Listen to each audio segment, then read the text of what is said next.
waa maxay cryptocurrency? Cryptocurrency waa lacag digital ah oo ka madax bannaan nidaamka dawliga ah kuna salaysan nidaamka decentralized finance ama DeFi. Lacagahan waa lacago loo soo saaray in laga xoroobo gumaysiga ku salaysan centralized finance ama CeFi. In badan ama sanado fara badan waxaa suuqa digitalka ah ama guud ahaan caalamka xoog ku haystay nidaamka centralized systemka. Nidaamka marka waa nidaam aad iyo aad u curyaamiyay dhaqaalihii iyo horumarkii caalamka iyo sidoo kale daahfurnaantii. Crypto marka waxay xambaarsan tahay in la helo si guud decentralized system, nidaam maamul daadajin ah oo qofku isagu go'aan ka gaarayo.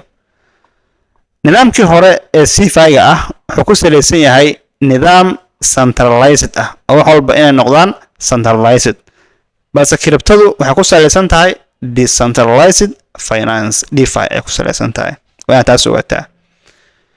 haddaba qeexidda cryptocurrency daan fiirino waxaan u kala saari doonaa laba eray. erayga koowaad haddii aan fiirino crypto, haddii aan rabno inaan crypto maaragtay qeexno maxaan ku qeexaynaa marka? waxaan ku qeexaynaa kow ammaan security ayaan ku qeexaynaa.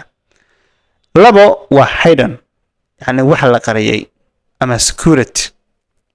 labada waa dhihi karnaa. markii lagu leeyahay ammaan waaye ama wax la qariyay waaye waa isku mid. yani eraygan crypto wuxuu ka yimid encrypted ayuu ka yimid. maadaama lacagtan ay tahay lacag ku salaysan decentralized finance, waa lacag amnigeedu aad u adag yahay.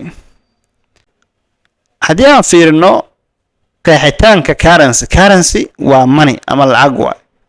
marka haddii aan isku qabanno cryptocurrency maxay noqonaysaa?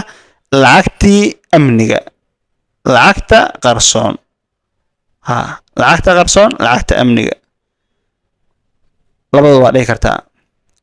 marka cryptocurrency saasay micnaheedu noqonaysaa, waa inaad fahantaa. okay, astaamaha marka oo cryptocurrency-ga haddaan fiirino marka qodobka koowaad, cryptocurrency-ga ma lahan xuduud u cayiman. maxaa loola jeedaa? marka crypto xuduud ma lahan? waxaa loola jeedaa ma lahan xuduud gaar ah oo u cayiman oo la dhihi karo haddii aad wadan hebel ka baxdid oo aad tagtid wadan hebel cryptada ma ku shaqeynayso, ma jirto. xuduud u cayiman ma lahan. kaliya haddaad internetka haystid meel walba ku isticmaali kartaa. waa world wide. marka wadan gaar ah oo haddii aad tagtid ama aad joogtid ama aad ka baxdid aysan kuu shaqeynaya ma jiro. waa global decentralized. meel walba oo ku isticmaali kartaa haddaad internet haysto. qodobka labaad, cryptocurrency-ga yani inaad ku soo biirto waxaa kaa xiga kow inaad barato cilmigeeda, labo telefoon, computer iyo internet. saddexdaas ayaa muhiim ah markii la joogo. cilmiga inaad hesho, telefoonka inaad hesho, computer inaad hesho, internet. haddaad intaas haysatid waxa waaye cryptada cid kaa xigta ma lahan. qodobka ku xiga, uma baahnid ogolaansho permissionless. maxaa loola jeedaa? marka aad rabtid inaad akoon crypto ah furatid uma baahnid ogolaansho xafiis dowladeed ama xafiis hay-adeed ama xafiis shirkadeed oo aad tegaysid oo aad leedahay waxaan rabaa inaan crypto furto fadlan halii ogolaado. ma jirto. tusaale, markaad shirkad isgaarsiineed simkaarkeeda raadinaysid maxaa u baahan tahay? ogolaansho. shirkadaas inaad tagtay xafiiskeeda lagaa xareeyo waxa la yidhahdo KYC, know your customer documents lagaa xareeyo. haddii hal ahayd kaariska baasboorka oo kale, haddii hal ahayd in lagaa xareeyo kadib lagu ogolaado. haddaadan intaas bixin adeega ma lagu sii hayo. cryptadu sidaa ma ahan. cryptadu inaad ku soo biirtid inaad go'aansato bisa kaa xigta. go'aan unbaa ku gaaraysaa ma ahane xafiis aad u tegaysid, dowladda aad u tegaysid iyo cid aad ogolaansho u baahan tahay ma jirto. kaliya inaad adigu go'aansato inaad kusoo biirto ayaa muhiima. qodobka ku xiga, uma baahnid inaad xogtaada sheegtid marka aad lacag dirayso. bangiyada ama xawaaladaha marka lacag diraysid maxaa lagaa rabaa? yaa u diraysaa? adoo xogtaada keen numberkaaga keen maaragtay waxaas ma jirto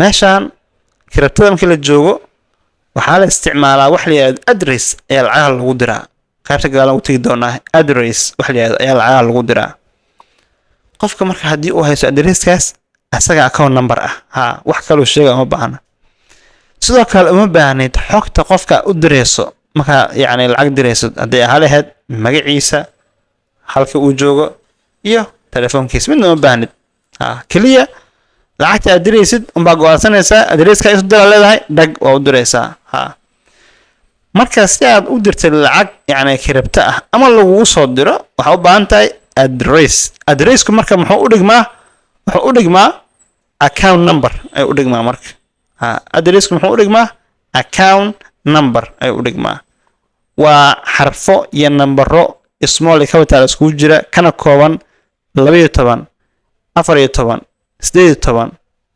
24 ay ka kooban yihiin midba waasi kuwaas ayaa la isticmaalaa okay maxay la gaar tahay marka cryptocurrency kiribtadu maxay gaar la tahay qodobka koowaad waa lacag digital ah mana ahan lacag la taaban karo physical form lacagtan lacag la taaban karo ma ahan waa lacag danabaysan oo mobile ku jirta qodobka labaad ma jirto cid xukunta ama la socota dhaqdhaqaaqeeda yacni ma jirto kiribtada cid xukunta xafiis laga maamulo dowlad maamusha shakhsi maamula midna ma jiro waa nidaam decentralized finance DeFi waa nidaam noocaas sidoo kale ma jirto gacan saddexaad oo u dhaxaysa qofka iyo crypto third party waxa la yiraahdo gacmeen ma jirto adiga iyo qofka macaamilaya qof saddexaad ma soo galaya meeshaas halka bangiyada iyo xawaaladuhu ay dadka u dhaxayn jireen nidaamkii centralized finance ama CeFi ahaa qodobka afaraad ma jirto cid ogaan karta xogtada gaarka ah tusaale lacagta aad dirayso ama lagu soo diraayo iyo halka aad u dirayso cid ogaan karta ma jirto bangiyada yaa u diraysaa hebel intuu jooga wadan hebel qof walba ogaahayo ilaa iyo World Bank laga ogaaha laakiin meeshaan ma jirto waxaas address baa la isticmaalaa dhag ka fiirso qodobka shanaad cryptocurrency si fudud uma jabsan karo waxyaabaha ajaa'ibka ah oo maanta gaar la tahay ka mid tahay sababtu waa maxay waxay ku shaqeysaa tiknoolajiyad gaar ah oo la yiraahdo blockchain technology waa tiknoolajiyada ay ku dhisan tahay cryptada waana waxyaabaha runtii aadka lagu amaanayo cryptada la soo baxday tiknoolajiyada marka ayada waxa u baahan tahay sharaxaad fara badan waa tiknoolajiyada runtii aad iyo aad maaragtay loo amaanay waa decentralized technology waa tiknoolajiyad leh maamul daadajin aan ku koobnayn koox yar ama dowlad ama shakhsiyaad aan koobnayn waa tiknoolajiyad si cadaalad loo isticmaalo oo dadka wada dhaxeeya ayaan dhihi karnaa marka tiknoolajiyadaas ma ahan mid xitaa la haweysan karo in la jabsado sababta waxa waaye yani inaad jabsatid computer blockchain ah waxa u baahan tahay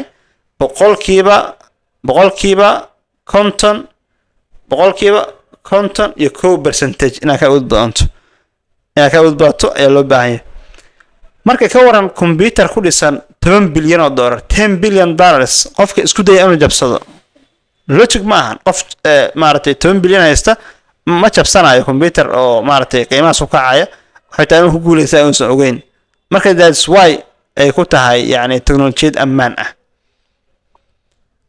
aad ma santahay waxaan filayaa inaad wax badan ka faa'iido qaybtaan haddii aad rabtid koorsada oo dhameystiran fadlan booqo kubciyaskills.com